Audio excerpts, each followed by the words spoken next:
on a un digne fils qui s'appelle Moustapha Diop ak lu muy def lu ko ñu téye ko duñu ko nangu ba war a mën a taxaw suba nañ def attention. Très bien merci Omar. attention alors, oui Bachir tu as la parole.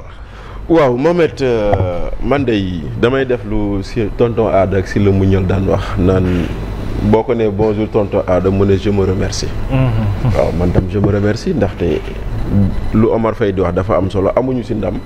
dañuy am fierté si lu ñu doon wax man nee naa leen dossiers yi boo ci yëkkati ku si taxaw devant un juge sérieux tu rentres chez toi. da ngay ñibbi.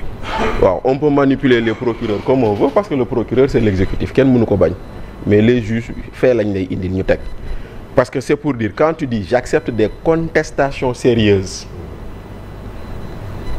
mooy dossier waru fa am mais Diagne a raison on va chercher une porte de sortie pour essayer de faire traîner la chose c'est comme l'affaire des chantiers de Thiès ba ñu waxi non-lieu parcelle parce que waxin la woon rek mais on cherchait une porte de sortie tout en sachant que lii mënoo ci topp nit voilà ñun ñi nga xam ne nag on avait dit dossier bii mënoo leen ne appel d'offre ñëpp ñëw taxaw ku nekk joxe sa prix ku nekk joxe sa offre ku nekk joxe say quantité ñu sélectionné ñu tànn les 4 offres les plus basses ñu ne ñooñu dañoo tappale ba def surfacturation ñun bañ koy wax xamuñu woon ni ndekete dossier bi normalement Mohamed kenn waru ko woon ubbi xamul da ndekete Cour des comptes dafa tëjoon dossier bi depuis le 12 décembre 2023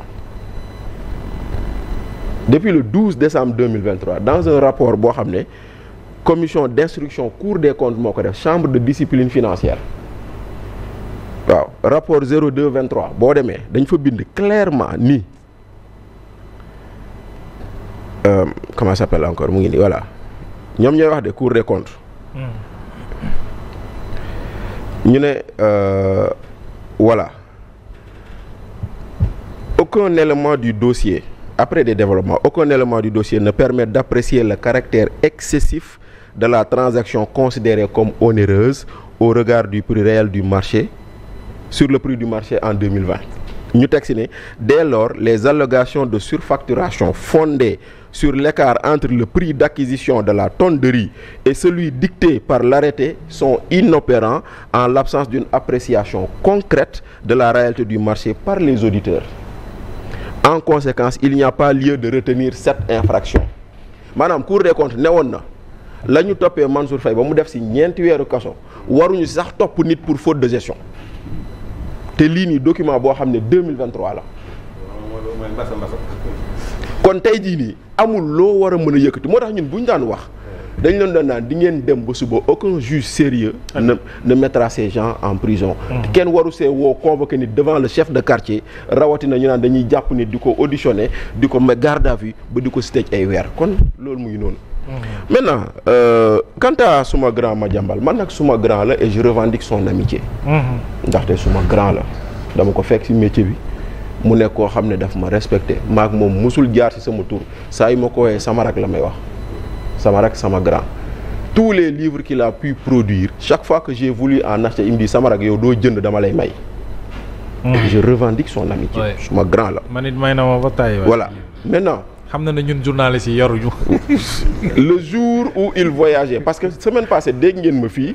may wax ni laaj naa Madiambal.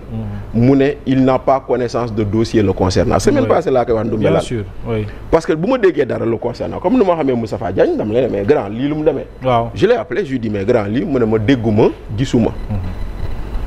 jeudi passé xëy na pour dem parce que. on a commencé à dire des choses mu leen di éprouver xam nga en réalité Madiambal da leen tëggal plan te ñoom comprendre ñu ko. da leen tëggal plan Madiambal n'avait même pas envie de voyager. il voulait juste voir est-ce qu'il était frappé de c'est ça.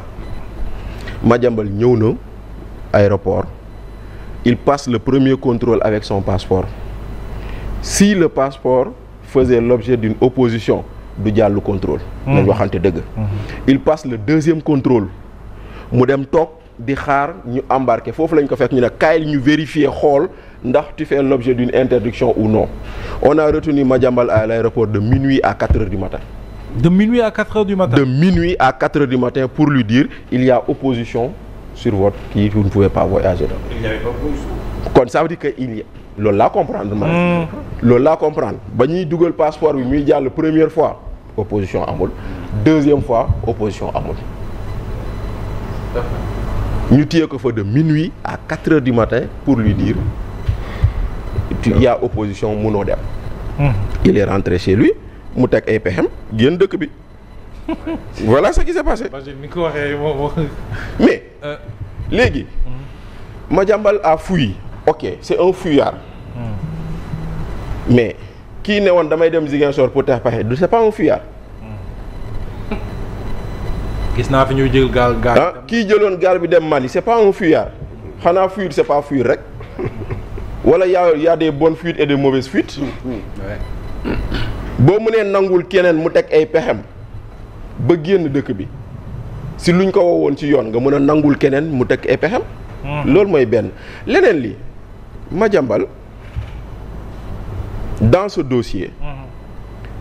comme qu'on avait fait avec le dossier Farba Ngom man loolu laa leen di wax nee naa leen man le dossier Farba Ngom lu ma dérangé ndumbelaan laa ko waxee woon ça fait bientôt 6 mois te ba tey amagul dama leen ne woon je ne peux pas comprendre et concevoir que ñu ne Farba Ngom est poursuivi pour complicité d'escroquerie aux deniers publics et les inspecteurs du trésor ñu ko fay kenn jàpp leen ça fait 6 mois amul. ma ne leen da ngeen a waroon commencer 1 dem 10 ngeen commencer 10 bëgg a wàcc 1. mais tey jii si tu dis que Madiambal tu le poursuis sur un dossier de blanchiment mais Ellipse Project bii indi dugal 250 milliards ñoom anañu. mais cette entreprise là elle a travaillé avec au moins 47 fournisseurs et prestataires au Sénégal. pourquoi c'est seulement Madiambal rek la ñuy toppee blanchiment. est-ce que xam ngeen ni hôpital Kaffrine ñooñu la. est-ce que xam ngeen ni hôpital Kédougou ñooñu la. est-ce que xam ngeen ni hôpital Touba ñooñu la. est-ce que xam ngeen ni Ousmane Diagne inauguré na fi tribunalu Tivaouane ak tribunalu Saint-Louis. par rapport à ce projet. te ñooñu la. tribunal Guédiawaye ñooñu la. très bien. aujourd'hui l'État reste devoir quelque chose comme 2 versements de 25 milliards à cette entreprise. Maintenant Madiambal avait un contrat dûment signé. portant sur 1 milliard mais pas 20 milliards. Pas 20 milliards. 1 milliard. 1 milliard. Il avait un contrat dûment signé d'apporteur d'affaires mais kan moo ko bañ. 1 milliard c'est pas 20. C'est pas 20 milliards c'est 1 milliard. Maintenant aujourd'hui il en a le droit ou il n'en a pas le droit c'est interdit ou c'est pas interdit. loolu looy wax ji. donc d'accord nga ak moom li mu wax à travers tweet bu mu def. que day préparer sa défense. non c'est-à-dire xam nga il faut comprendre une chose. La fabrique du mensonge autour de ce pouvoir, la fabrique de la propagande de la propagande mensongère xam nga lu ñuy def balaa ñoo jublu ci Mohamed Diagne dañuy yàq deru Mohamed Diagne. affaiblir ko. ba finalement les gens vont retenir parce que tey jii nii on a vu ici Guy Marius Sagna nous parler de ceeb en disant que Mansour Faye dafa jënd kilo ceeb à 2200 francs. quand même. wala fàtte ngeen loolu. ah non. il a dit que saaku ceeb jëndee nañ ko fi 112 000 francs tonnu ceeb fan la sa tonnu ceeb mën a jar 112 000 francs nee na saaku 50 kilos jëndee nañ ko 112 000 francs saaku 50 kilos Guy Marius Sagna nee nañu fii saaku 50 kilos jar na fi 112 000 francs boobu ceeb boobu xanaa ceebu or la. moo ma jaaxal très bien. c'est pour dire que. oui. les gens. on va faire moom Madiambal c'est pas le gars à fuir ses responsabilités. Madiambal c'est pas le gars à se débiner. Il deviendra se défendre. Maintenant moom il se défendra. Maintenant aujourd'hui est-ce que on va relever comme le dit Omar le patron de la police des frontières ci koo xam ne. il a fait son travail. léegi vous voulez relever le patron de la DIC. Pourquoi? Une décision du ministre de l'Intérieur. Mais non, mais c'est le ministre de l'Intérieur lui-même qui devrait démissionner. Très bien. C'est ce que j'attends. C'est lui qui devrait démissionner. Parce que yow en tant que ministre, yow tu es le premier responsable de tout manquement dans tes services. Ouais. Ablaye Diouf Sarr a été ministre de la Santé, il n'est pas responsable de l'incendie à Tivaouane, de l'hôpital, mais il a démissionné.